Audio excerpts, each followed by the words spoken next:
Hello, welcome back to my YouTube channel. And today we are going to discuss some very important MCQs of the chapter A Cellular Life.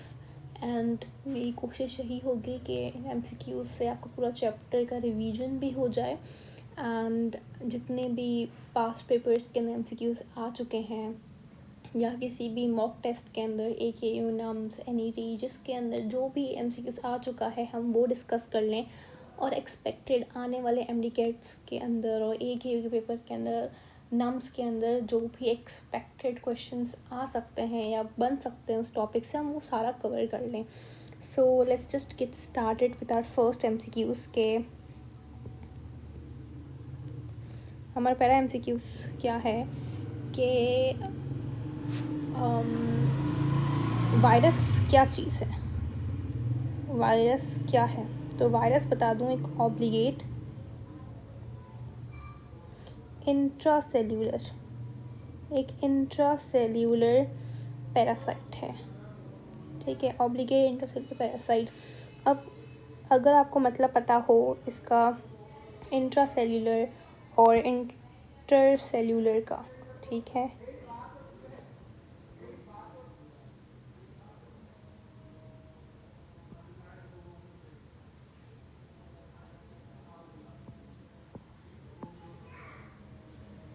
ठीक है. Intracellular और intercellular क्या होता है basically. अगर मैं बोलूँ आपको कि मेरे पास ये दो सेल्स हैं, ठीक है, और इनके विदिन क्या है, इनके बीच में क्या, दैट इज इंटरसेल्यूलर. लेकिन इनके अंदर विदिन द सेल को हम बोलते हैं इंट्रा सेल्यूलर. ठीक है, विदिन द सेल जो उसको हम बोलेंगे इंट्रा सेल्यूलर.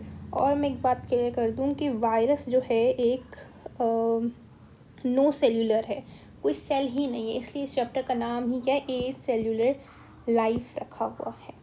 ठीक है. अच्छा, एक और सवाल जो कि बनता है इस पूरे से कि हमारे पास एक कॉन्सेप्ट होता है वायरियन, ठीक है, प्रायॉन्स और वायरोइड. ठीक है, अगर आपको कुछ याद आ रहा है ब्लर सा तो रिकॉल कर लीजिए. प्रायॉन्स क्या है बेसिकली, ये प्रोटीन्स ही होते हैं, लेकिन ये होते हैं इन्फेक्शियस प्रोटीन्स होते हैं जो कि कॉज करवाते हैं.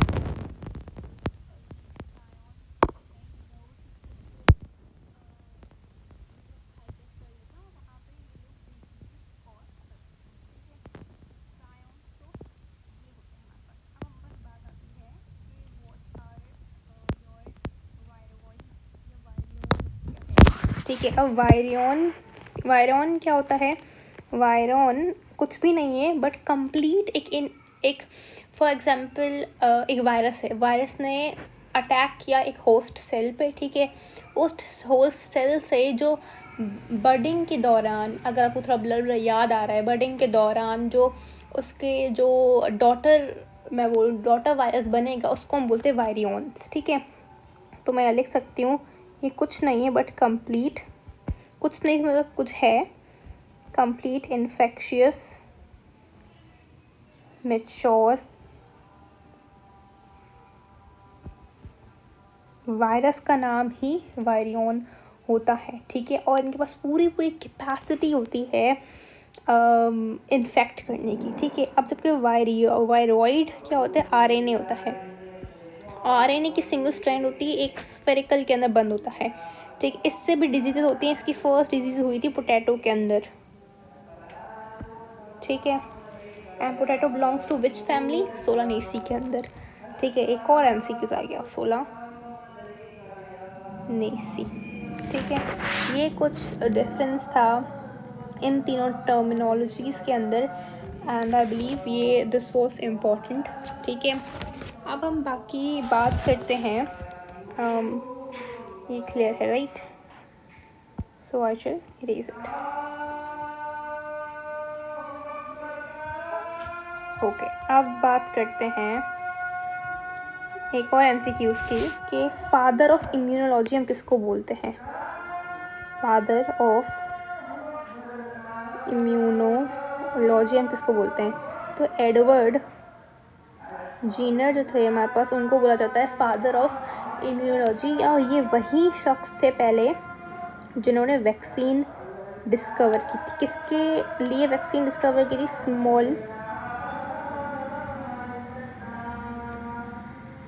स्मॉल पॉक्स के लिए इन्होंने वैक्सीन बनाई थी, ठीक है, एडवर्ड जीनर ने, ठीक है। अच्छा, एक और एमसीक्यू था कि आपने पढ़ा होगा हमारे पास वायरस होता है, ठीक है,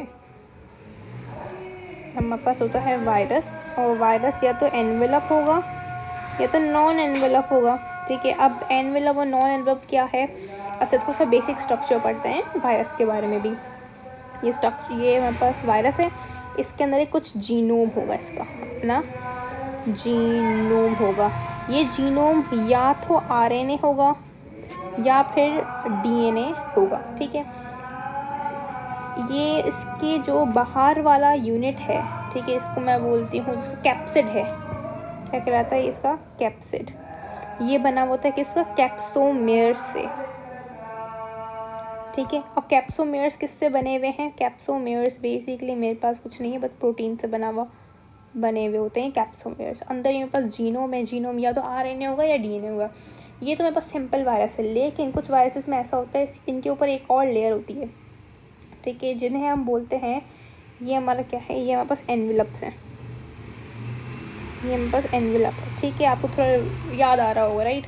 खैर, हम एमसीक्यू डिस्कस करने आए थे, और इसका एमसीक्यू ये है, इसका एमसीक्यूज ये है कि जो एनवेलप है वो किस चीज़ से बना होता है। तो बता दूं, ये एनवेलप लिपोप्रोटीन से बने हुए होते हैं, ठीक है।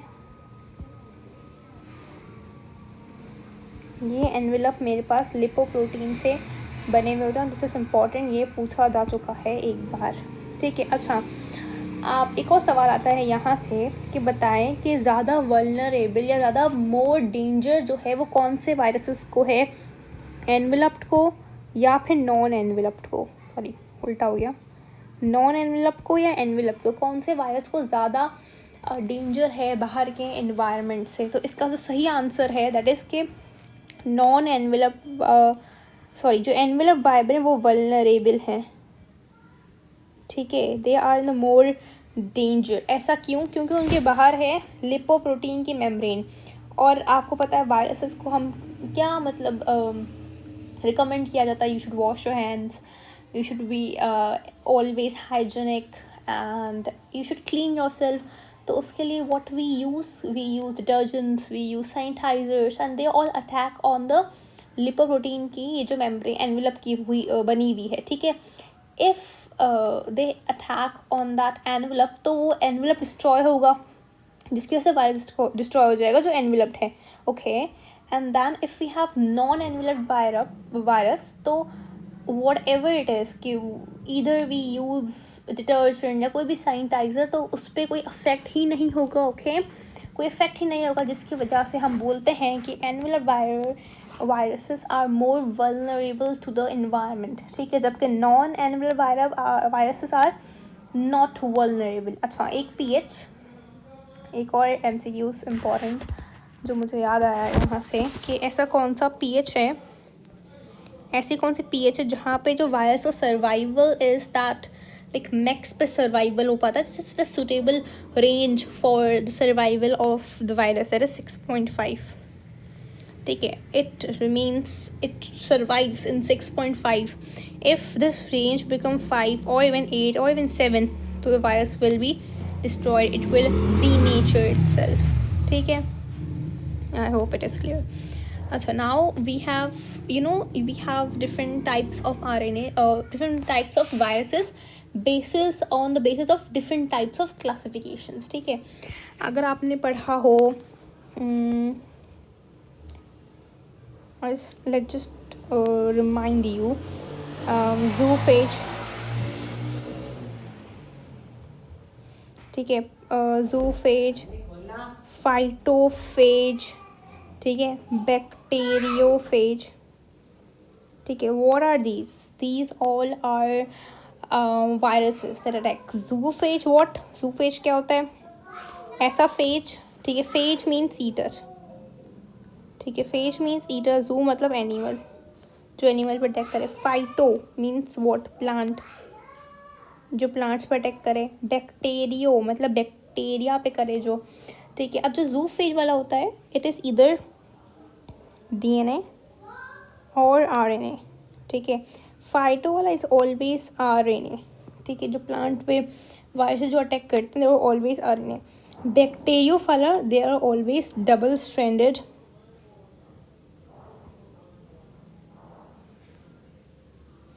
They are always double stranded DNA, ठीक है। सो ये कुछ था बेसिक से पॉइंट्स, आई बिलीव ज़्यादा एक्सप्लेनेशन में चला गया, but we'll be covering more such MCQs in my next video. So जब तक stay tuned and subscribe to the